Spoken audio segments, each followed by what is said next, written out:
On U.S. President Donald Trump's impeachment inquiry, the Democratic House has just passed a resolution formalizing the impeachment inquiry into the president. Democrats have rammed a package of ground rules for the impeachment inquiry of the U.S. president through a sharply divided House. This is the chamber's first formal vote in a fight that could stretch into the 2020 election year. The vote was 232 to 196, with all Republicans against the resolution and 2 Democratic defectors who joined them. The vote laid down the ground rules for all the proceedings and related to the impeachment, from all the closed-doors interviews with witnesses to public hearings and ultimately to possible votes on whether to recommend Trump's removal from office. The Speaker of the House, Nancy Pelosi, voted yes on today's resolution formalizing the impeachment inquiry into President Trump. The House speakers usually don't vote, but Pelosi was making a point with her ballot today. The yeas are 232. The nays are 196. The resolution is adopted without objection. The motion to reconsider is laid upon the table. The House Minority Leader Kevin McCarthy, representative of California, has accused Democrats of trying to remove him because they are scared. Trying to impeach the president because they are scared they cannot defeat him at the ballot box.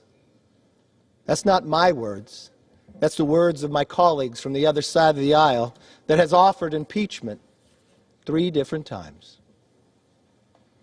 This impeachment is not only an attempt to undo the last election, it is an attempt to influence the next one as well. Moments after the House has passed the resolution, President Trump has tweeted calling the impeachment as the greatest witch hunt in American history. The investigation is focused on Trump's efforts to push Ukraine to investigate his Democratic political opponents. It's likely to take weeks or more before the House decides whether to vote on actually impeaching Trump. Thank you very much.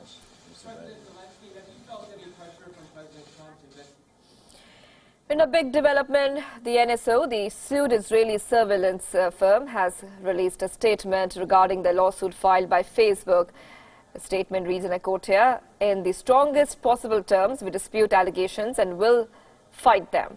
The sole purpose of NSO is to provide technology to licensed government intelligence and law enforcement agencies to help them fight terrorism and serious crime. Our technology is not designed or licensed for use against human rights activists and journalists. It has helped to save thousands of lives over recent years."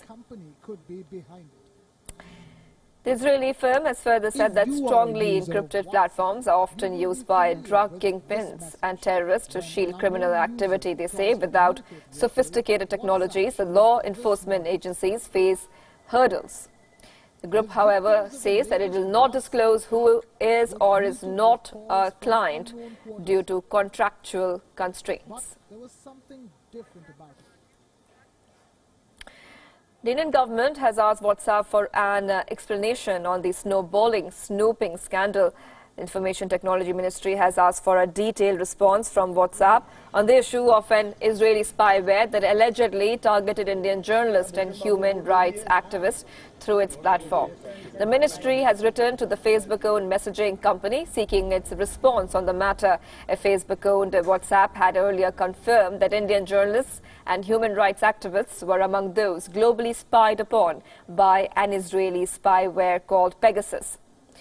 The journalists and activists are believed to have been targets of surveillance for a 2-week period until May, when the national election was held.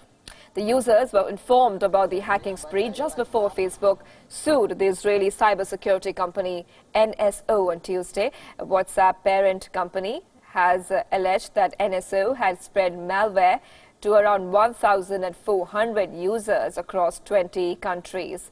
However, it did not say on whose behest the phones of journalists and activists across the world were targeted. India's technology minister, Ravi Shankar Prasad, has put out a tweet explaining the government's position on the WhatsApp spyware attack controversy. The minister has said that WhatsApp has been asked to explain the nature of breach and the steps being taken to protect the privacy of Indians using the social media platform. He has gone on to say that there is a proper procedure and protocols in place for interception, which needs to be sanctioned from the senior level authorities for clear stated reasons of national interest. Now, WhatsApp has been asked to submit a reply by November 4th. WhatsApp has over 1.5 billion users globally, of which India alone accounts for about 400 million users.